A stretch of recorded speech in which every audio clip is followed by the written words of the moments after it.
Hi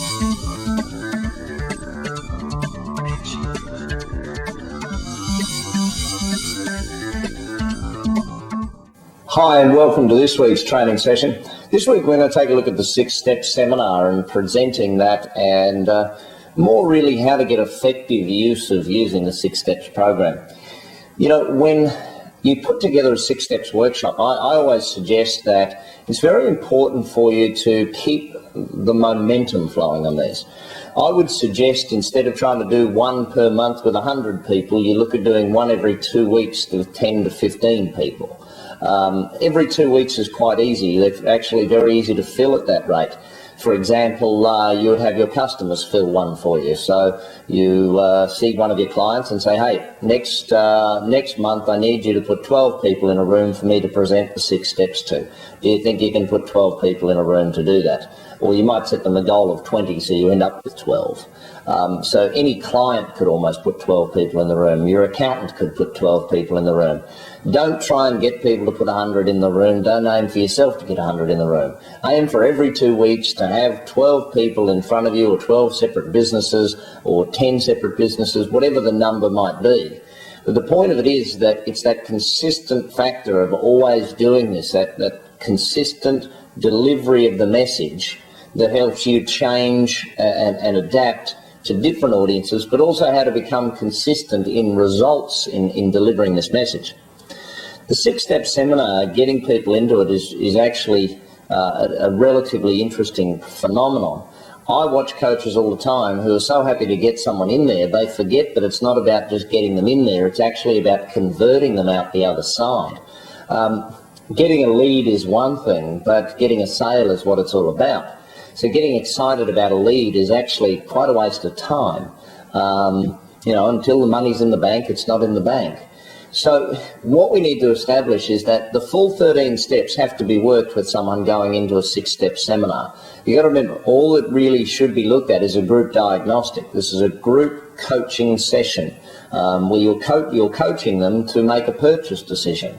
So the 6-step seminar sells 2 things: group coaching and one-to-one coaching. Now, what does it use as an offer to sell that? It uses an offer to sell that the 2-day workshop. So your Business Academy 101 is used right there to make sure that you get the conversion on the day or on the night of running that event. Now, for the majority of people, they have a challenge because they don't try and sell on the event. All they're trying to do is get a diagnostic afterwards. Well, you've just done the diagnostic. Why are you going to go and do it a second time? This is a group diagnostic. You need that preparatory work, doing the coaching call beforehand, doing the questionnaire beforehand, all of these different stages that you need. And so it's valuable for you to make sure that you do your marketing a couple of weeks out for that event, to be able to give yourself the time to run the full 13 steps and then bring someone in to see if they suit coaching and how it would work for them. Now, presenting the information, I'm not really going to go through that today. There's plenty of DVDs that I've already done actually presenting the material myself. So you can watch one of those to garner how to present it, or watch other coaches that are out there in the marketplace presenting it. What I want to look at is the fact that you present all of the material with a view to making a sale. Remember, this is a workshop, by the way. This is not a seminar, it's a workshop. There is a workbook that goes with it. If you're not using the workbook, your conversion just won't be there. It's pretty simple. The workbook, professionally printed and bound, allows them to take notes, but also allows them to keep up with you, because there's a lot of info in this. Now, the reason there's a lot of info in it is because you want them assuming that you know so much more than they do. There's areas that you'll cover that they have no experience in. There's some areas that'll be a reminder. You've got to cover off all those different areas to be able to show them that within your seminar there's a bunch of material. Every time you present, everything you say is all about making the sale. Now, keeping that in mind, we get through to, I forget the slide number, but it's right towards the end. Now, the slide says, as you're making a decision. Now, all the way through, you've been making the sale. You know, when we work together, when you do the 5-way segment, you say, okay, if we work together for the next 12 months, if you read all the books that we have, if you watch all the DVDs, if you attend my workshops, as you do all of those things over the next 12 months, would it be possible to gain another 10% increase in your lead trend, in your number of leads? And so on and so on and so on. That's part of the 5 ways. Each part of building the 6 steps. Do you think if we work together over the next 12 months, we'll be able to get a result of getting you working less in your business? All of these things, you always keep tying it back to you, back to you, back to you. Their results are dependent upon you working together. It's not an I, it's not a you, it's a we. When we work together over the next 12 months, could we as a team get the results of this? You come to the end, as you're making a decision, you put up the first part of the slide which says, if you think education is expensive, try ignorance. They'll get a little bit of a giggle out of that. You might ask, so what do people think that means? Remember, participation equals results, which equals sales in this case. And then you go to the second one, and you read it out for them word for word. Have your skills and knowledge improved during this event to the point where you'd risk the future of your company on your ability to change your business without the help of a professional?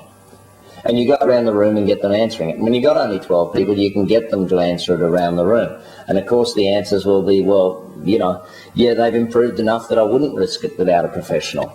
Okay. So then the question is, which one? And you go back to the options that you've already presented to them, being the group coaching or being the one-on-one coaching. And whether they take the Action Coach option of one-to-one coaching or whether they take the Action Club option of the group coaching, it really doesn't matter to you. Now, the offer comes back down to those 2-day workshops. How often are you running them? If they sign up tonight, they get that as their bonus. So you've got to make sure that you're using the conversion techniques in the 6-step seminar. I think it's fine to be able to deliver the seminar well, but what's more important is to be able to convert from it well. So the full 13 steps leading up to it, well, the full 11 steps prior to the workshop, and then the 12th is the workshop, and then the 13th is the congratulatory or thank you segment of the sales process. Then make certain that you follow those full steps, get the presentation, do it and do it well, move fairly quickly through it, have them using the workbook. The workbook's vital to your conversion rate, and having them do the workshop segment of it. Make sure that there is a coach sitting amongst every 3 or 4 business owners. Don't be just doing this from yourself on stage. You'll struggle to convert unless you've got assistance in the room. Okay, so team up with other coaches or have your team as part of that room. Whoever the coach is that's done the 20-minute call with them from their questionnaire, that should be the coach that's sitting with them, obviously. The presenter doesn't need to be the conversion, or the presenter doesn't need to be the person taking the coaching client on. They can be just the presenter. Now, if you're presenting and converting, then obviously you need to get down in amongst the room whilst they're doing the workshop activities, specifically the 5 ways activity. You really need to get down in amongst the room for that one. Make certain that the workshop aspect of it happens, make sure that the sales aspect of it happens, and make sure that you convert on the day. It's very important to get the conversions happening on the day, even if you've got someone that said beforehand, you know what, I really think I want to do this. Don't have them sign up just beforehand. Say, yep, great, when you come along on the night, we'll have a special offer for you to join up and become part of the program, because that one person doing it leads to momentum of others and so on down the track. Get that momentum up and running. But the biggest challenge that I see with most coaches is that fear of asking for the sale. Look, these people are more fearful of you not asking them for the sale. They're more scared of not doing anything than they are of doing something. So be sure, be confident, and you will get the results. Have a great seminar and keep enjoying. Now, before I finish, last thing, go online, post your BFOs for this for future coaches' reference so they can learn from what you teach them as well as what you put up as your BFOs. Have a great day.